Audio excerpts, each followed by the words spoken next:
తెలుగు ప్రజలపై తమిళనాటి బీజేపీ నాయకురాలు కస్తూరి నోరు పారేసుకున్నారు. తమిళనాడులోని బ్రాహ్మణులకు మద్దతుగా మాట్లాడుతూ తెలుగు ప్రజలపై వివాదాస్పద వ్యాఖ్యలు చేశారు.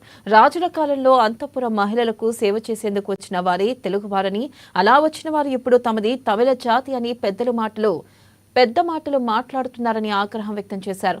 300 ఏళ్ల క్రితం ఒక రాజు వద్ద అంతఃపుర మహిళలకు సేవ చేసేందుకు వచ్చిన తెలుగువారు ఇప్పుడు తమది తమిళ జాతి అంటుంటే, మరి ఎప్పుడో ఇక్కడికి వచ్చిన బ్రాహ్మణులను తమిళులు కాదని చెప్పేందుకు మీరెవరంటూ ద్రవిడ సిద్ధాంతవాదులను పరోక్షంగా ప్రశ్నించారు. ఇతరుల ఆస్తులను లోటీ చేయొద్దని, ఇతరుల భార్యలపై మోజుపడద్దని, ఒకరికంటే ఎక్కువ మంది భార్యలను చేసుకోవద్దని బ్రాహ్మణులు చెబుతూ ఉండడంతోనే తమిళనాడులో వారికి వ్యతిరేకంగా ప్రచారం జరుగుతుందని కస్తూరి ఆరోపించారు. திராவிடியம் பேசக்கூடியவர்களுக்கு கடவுள் மறுப்பு அப்படிங்கிறது தான் முதல் கொள்கை. அதற்கான சார்ந்த கொள்கை தான் பிராமண எதிர்ப்பு. ஏன்னா கடவுள் இல்லை அப்படின்னு நீங்க சொன்னா யார் நம்புவா? நீ சங்கி, நீ மாமி, நீ பாப்பாத்தின்னு என்ன இப்ப பண்ணுவாங்க. ஆமா, நான் சங்கி, நான் மாமி, நான் பாப்பாத்தி தான். இப்ப என்னடா?